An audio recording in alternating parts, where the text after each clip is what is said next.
My name is Patricia Baronowski-Schneider, CEO of Pristine Advisors, investor relations, public relations, and media relations and marketing firm. I have over 35 years experience working in the industry for clients around the world in just about every niche possible.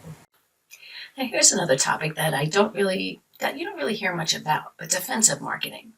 So defensive marketing refers to the actions of a brand, especially a marketing leader, to protect its market share, profitability, product positioning, and mind share against emerging competitor. If a brand fails to defend its position, then they'll likely lose it to some of their customers or the competitor. So marketing is typically seen as a tool for growth.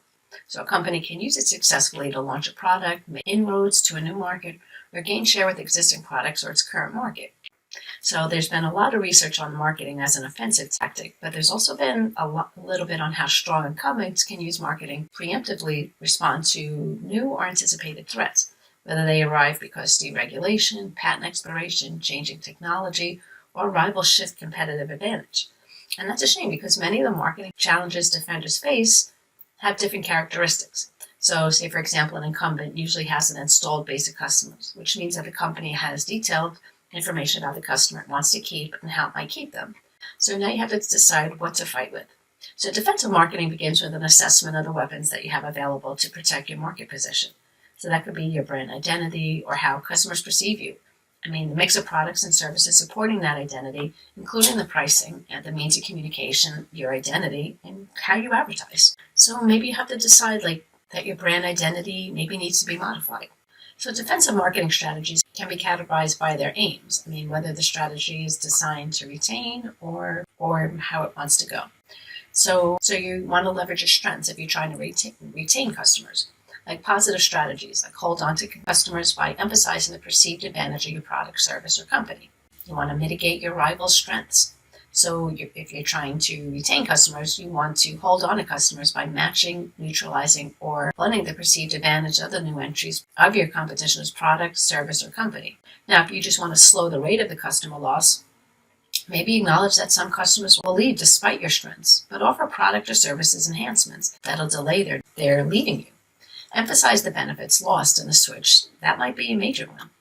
And if you're looking again to just slow down the rate of loss, acknowledge that some customers leave because of the new competitor's perceived advantage, but offer products or services enhancements that'll delay their leaving. Emphasize that the benefits of leaving might just be temporary. So classifying your customers based on their value to you and their vulnerability to being poached by a new rival, that helps. So say if you want to check how vulnerable they are and how valuable they are. The profitable customers are unhappy with your company, so you want to work vigorously to retain them. If they're not vulnerable, these loyal, profitable customers are currently happy with your company. Maintain their margins. Now, if they're vulnerable but not valuable, maybe unprofitable customers are likely to leave your company anyway. Let them go or even encourage their departure. Even if it's something as much as a company maybe losing some share of value or whatnot, these things happen. It's part of, the way the company is. There could be other factors that are, because of that. Maybe, now we're in a recession or whatever the case may be, everybody's shares are dropping. Everybody's, not many people shop for Christmas or whatever. Maybe do a webinar, maybe just put out a newsletter or something, just really highlighting that this is temporary, these things happen, and you're not the only one. So even if they go with this other company, who's to say that's not going to happen to them? If you've been around for a long time, show the long-term statistics on how this was a temporary setback.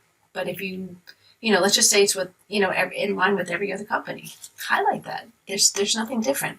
And if it was something that, happened because maybe you weren't on top of the trend or you weren't on top of what people wanted, maybe mention that we, hey, just like everybody else, we weren't, things didn't work out that we wanted, but we reached out to our customers and we found out what they wanted, what was more valuable. Stay tuned. We're coming up with something awesome.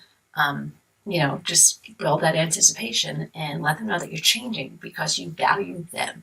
Remember, at the end of the day, it's not about you, it's about them.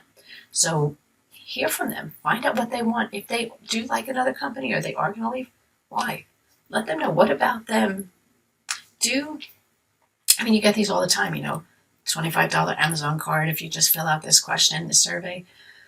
Find out what it is people want. Maybe what you thought they want isn't exactly what they want. Get the information. If they are going with somebody else, why? What about them intrigued them?